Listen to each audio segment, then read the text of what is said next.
Hello everyone and welcome to a brand new Doctor Who related video on my channel. So a little while ago I did a video called Building My Best Series of Doctor Who or something like that. You guys seem to really like it. Now I'm going to do the flip side of that and I'm going to talk about my worst series of Doctor Who. This one was harder. There's been a few episodes that I've had to just take off the list because I thought, actually I'd rather not watch the other one. There's certain episodes on here that you probably would expect to be on here but they're not gonna be. The prime example of that is because of my rules I can't include Hellbent because it does follow on from Heaven Sent and there's no way in hell I am putting Heaven Sent on the worst possible series list because that episode is phenomenal. And that is kind of the rule with this series, just to remind you people. Roughly the episode numbers have to be the same, maybe 1 or 2 episodes either side. So for example, episode 4 on my list has to be an episode 5 or an episode 3 or obviously an episode 4 in its respective series. If I'm including a multi-part story, I have to include every single part of that story. I can't just cherry pick the bits that I do and don't like. So, rules aside, let's get into it. Starting off then with what I think is the worst episode 1 is Asylum of the Daleks. I properly ummed and ahed about the series opener because I think for the most part we have had relatively strong series openers. I did think about including stories like Capaldi's opener for series 9, and whilst I do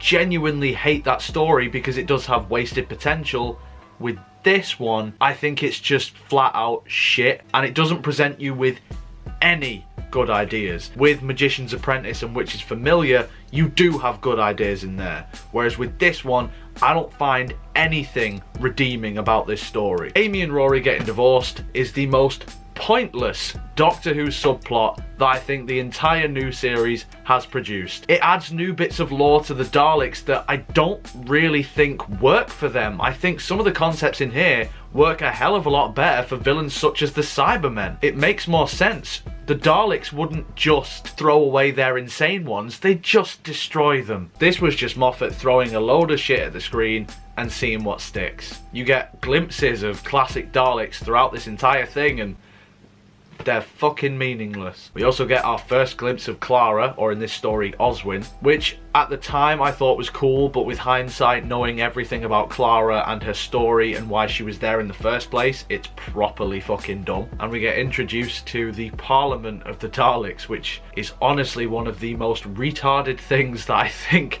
has been added to Dalek lore. And I'm pretty sure we've never heard anything about it since, and probably never will, because that's how shit it was. The whole thing of the Daleks asking the Doctor for help and then conveniently forgetting him as well, all that sort of stuff, utterly pointless. This episode didn't need to happen, so yeah, it's my episode 1. Episode 2, I'm going to go with the Ghost Monument. Now for me, when you go from a Doctor's first story to their second one, what you get, whether you like them or not, you get the sense that this Doctor is who that Doctor's going to be. The one exception to this is Colin Baker, but obviously we're talking about the new series. The structure of the series is different, so yeah. When you look at every Doctor's first or second episodes, usually they have found who that Doctor is. You know who that Doctor is going to be. You are introduced little character threads about that Doctor that would carry on whether it's just for one series or the rest of their tenure. With Jodie's Doctor, she still feels like she's the same Doctor in episode 1. She's supposedly gone through this regeneration trauma, and yet she's still exactly the same. This isn't necessarily a problem. Not all Doctors go through the trauma, but the fact that we did see her do the whole spiel of fainting, forgetting her name,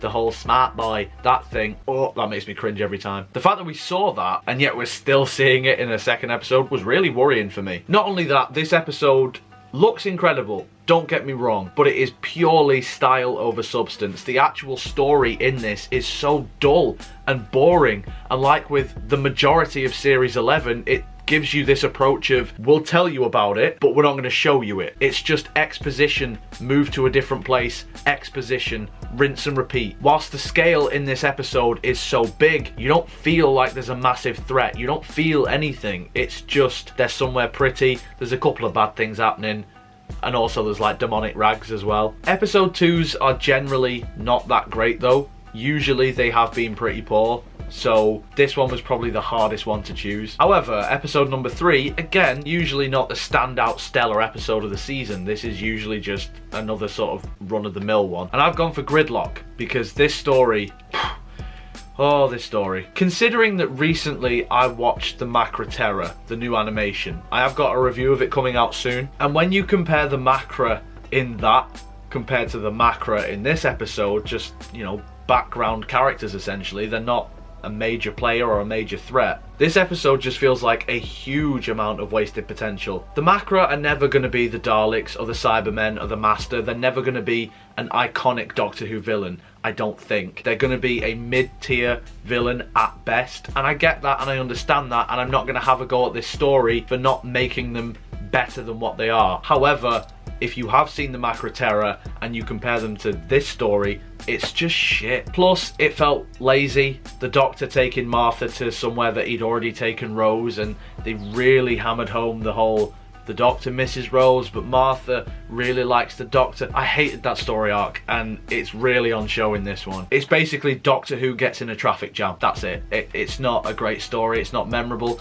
The only truly great moment in this is the bit with the face of Bo where he says, "You are not alone." That's pretty much it. Episode number 4, we are returning to Series 11, and it's got to be Arachnids in the UK, which I personally feel was arguably the worst episode of Series 11, and possibly the worst of the new series as a whole. I mean, not worse than Hellbent or stories like that, but you get what I mean. Arachnids in the UK took a concept that is pretty generic, you know, giant spiders being made bigger by radioactive waste. It took a already generic and basic story and made it feel even more generic and basic than it already is. Plus, there's the whole thing with the Donald Trump knockoff in this story, and if you take that aspect out of this story, it's still fucking terrible. But the fact that it's there is just annoying. I'm in no way, shape or form a Trump supporter, but at this point I'm fucking bored of everybody everywhere taking jibes at him and doing a parody of him somewhere, because all the same jokes and tropes that people put on screen is the same stuff that we've been seeing for the last few years now. I'm done with it and it's boring. The fact that it's already in a shit episode of Doctor Who is not helping its case whatsoever. Plus, the Doctor's a bit of a prick in this story. No, we're not going to shoot them because that would be inhumane. However, what we are going to do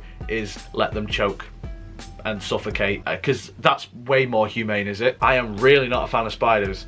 I find them terrifying and creepy, and I can't really deal with them in real life, and yet in this episode I wasn't bothered by them because that's how boring and dull this episode was. They have their moments, yeah, and there's a couple of good moments in this. I like the bit with Graham towards the end, but apart from that, this is just shit. Episodes 5 and 6, we are going to the first 2-part story, and it has got to be The Girl Who Died and the Woman Who Waited. This, people really seem to like Series 9, and I genuinely do not understand it, because this story is so fucking terrible. The first part is really dull and boring, and then the second part is even more dull and boring, and there's nothing of note in this entire story. Maisie Williams is in it though. She's shite though. Like, I'm sure Maisie Williams is a good actress. I don't watch Game of Thrones, but for some reason that just all goes out the window when she's in Doctor Who. I mean, Clara is barely in this story as a whole, so I suppose that's not too bad. That's kind of the one saving grace. Capaldi's in it, who I love, and my god, he does the best with this script. He really does, but there's only so much that a great actor can do with a terrible script.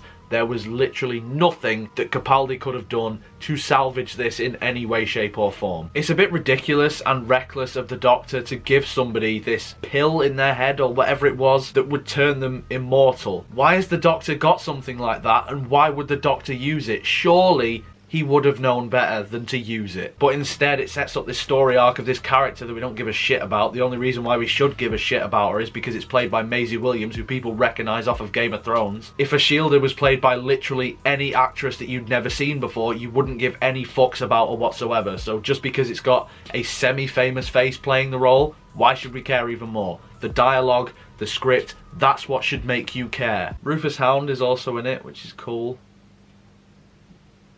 but he does fuck all. So my episode number 7 is actually an episode number 7. However, it's also technically like a mid-season finale when Doctor Who started doing that weird shit where it split up the series for some reason. I'm gonna go with A Good Man Goes to War. The reason being is I never really liked this story, and I think the really frustrating thing is we get the big reveal of who River Song actually is, and it's so underwhelming, and it's just like, we were building up to that, she's just the daughter of your future companion. What a twist! River Song literally could have been anybody, but the whole story arc with her, I honestly feel really went downhill from this point. It's like he did this in the very next episode, which was Let's Kill Hitler. Oh yeah, Amy and Rory had this friend that they were dead close to, and it turns out that that was actually River, even though we've never actually fucking heard of this friend before. Back to this episode though, there's a load of weird shite in it, the Headless Monks, and we also get introduced to what I personally believe is one of the worst trios in Doctor Who history. That would be Vastra, Jenny, and Strax. Again, similar to Mel's in Let's Kill Hitler, there's no backstory for these characters, they're just here. I mean, Strax is an abomination. Honestly, one of the worst Doctor Who characters ever, and the fact that these three actually have fans and people actually want a spin-off, I genuinely don't understand it. It's not a flat-out terrible episode by any stretch of the imagination, it's just incredibly dull. I'm going back to a multi-part story now. However, it's a three-parter. I'm gonna go with the Monk Trilogy. I had to put this on here. I'd totally forgotten about it, and I thought, do you know, I don't think I've put any episodes from Series 10 on here. Surely there must have been something from Series 10 that I really didn't like. Oh, fuck, yeah, this. The Monk Trilogy again has all the potential in the world. You've got so many interesting ideas here, but each episode feels so disjointed from the last. The idea of this nice invasion that they will give you everything in exchange for your freedom. A story like that is quite cool, and I think that the monks themselves, for the most part, not always,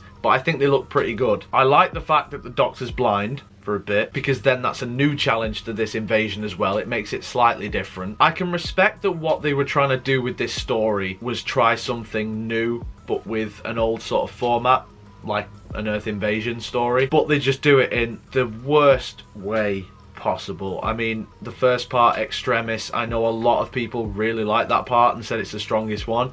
I totally disagree. It's not the worst. Everything up until the last 5 minutes, I would say, yeah, alright, Extremis is a very good episode of Doctor Who. Problem is, after those 5 minutes, it's revealed that everything is bullshit, and everything that you've just watched was a simulation. It's building up to the invasion. So that episode basically didn't need to happen. There's so many plot holes as well, because the Doctor's blind. Like, how does a virtual Doctor send the real Doctor an email?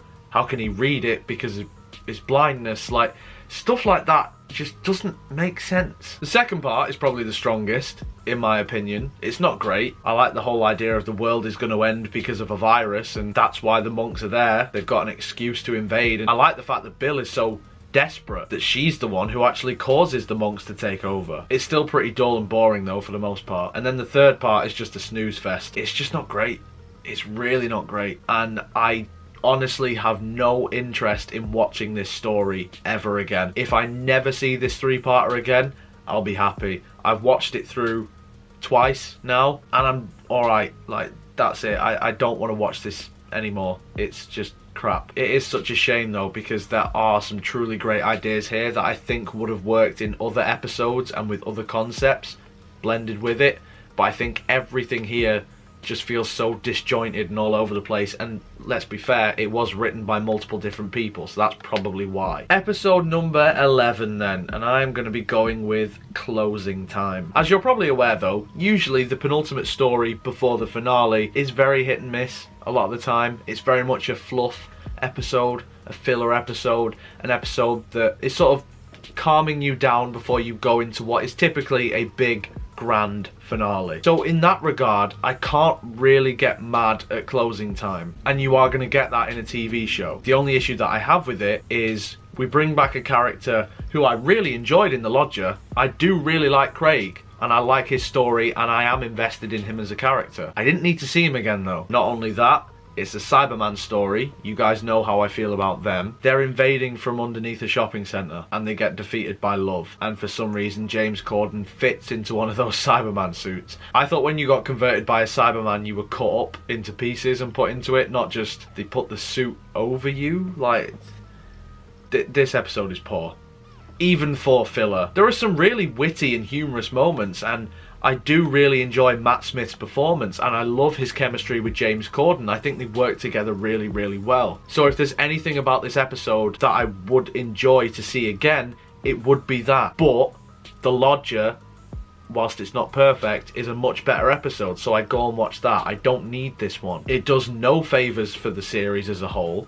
It does no favours for the Cybermen. It's not really a standout Matt Smith story, at least for the right reasons. And it's like a filler episode of filler episodes, if that makes sense. Like if we had a series of all just filler episodes, this would be considered the filler episode. And then we get to the series finale. Now I really ummed and ahed about this one because, as you are probably aware, some series of Doctor Who have only had a one-part story for the finale. Sometimes it's been 3.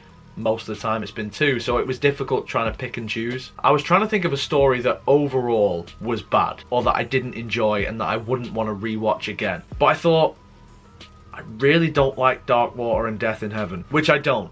I genuinely really dislike this story. Again, similar to what I've been saying with some of the other stories, this has so much potential and it has so many good ideas, but it does the typical thing of the Moffat era in a finale, which is give you a really good idea in the first part and then in the second part totally ignore it and focus on something else. Cybermen converting the dead. Brilliant. The reason why they're doing it is because the Master wants to build an army for the Doctor so he can rule the universe. That's not a good idea. It just weakens the Cybermen. The whole shit with Clara and Danny Pink as well, I just don't care. I'm not invested in Clara. I don't care about Danny Pink, and I especially don't care about their shitty relationship that we never saw really unfold on screen, apart from a few scenes here and there. And yet when he's dead and she's just like, oh, but I still love him, and the Doctor's all just like, well, love is a promise and he will never hurt her. It's all just fucking bollocks. And I think even if I was invested in those characters, I'd still find it a little bit bollocks. Again, there's some good moments, there's some good scenes, but overall, it's just a waste of some genuinely great ideas. Moffat just threw in too many all at once. Oh, and Moffat, fuck you for the Cyberbrig, because I know what you were trying to do. I know that you were trying to make a nice little nod and a callback to the Brigadier, who is obviously a fan favourite character. I found that disrespectful though, literally becoming the thing that he spent all of his life trying to fight, especially after Nicholas Courtney had died a few years previously. It was in bad taste. It was one of them where I was watching it and I was just like, oh,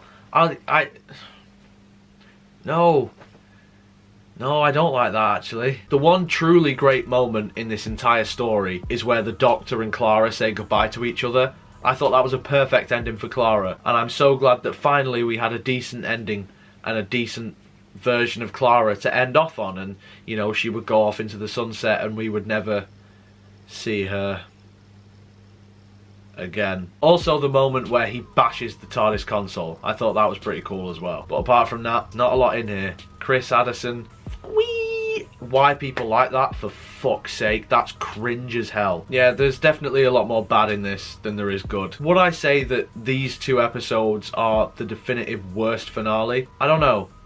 But I definitely say that this is the 2-part finale that I just don't care if I see it again. Same with the Monk Trilogy. If I never see this again, I'm happy. I'm not going to be fussed. But this one, like I say, was a lot harder than the first one. The best one, I think, was a lot easier. But because I think there's so many episodes that could have been here, like I could make an alternative list. Like I could make this twice, really. I mean, if I wasn't abiding by my rules and I was talking about just bad episodes and not worrying about being part of a multi-part story or trying to stick as close as I can to the actual episode numbers, I mean, New Earth would probably be on here, or Being with a Shout for being on here, Curse of the Black Spot, Idiot's Lantern, The Battle of Ranscore, Alcadez, that one. I mean, Hellbent, of course that's going on here. The Long Game maybe could be on here. The Crimson Horror probably should have been on here. In the Forest of the Night, again, should have been on here. And I know that there's going to be people in the comments mentioning those episodes, and I'm totally with you. I really, really am. There's so many that really could have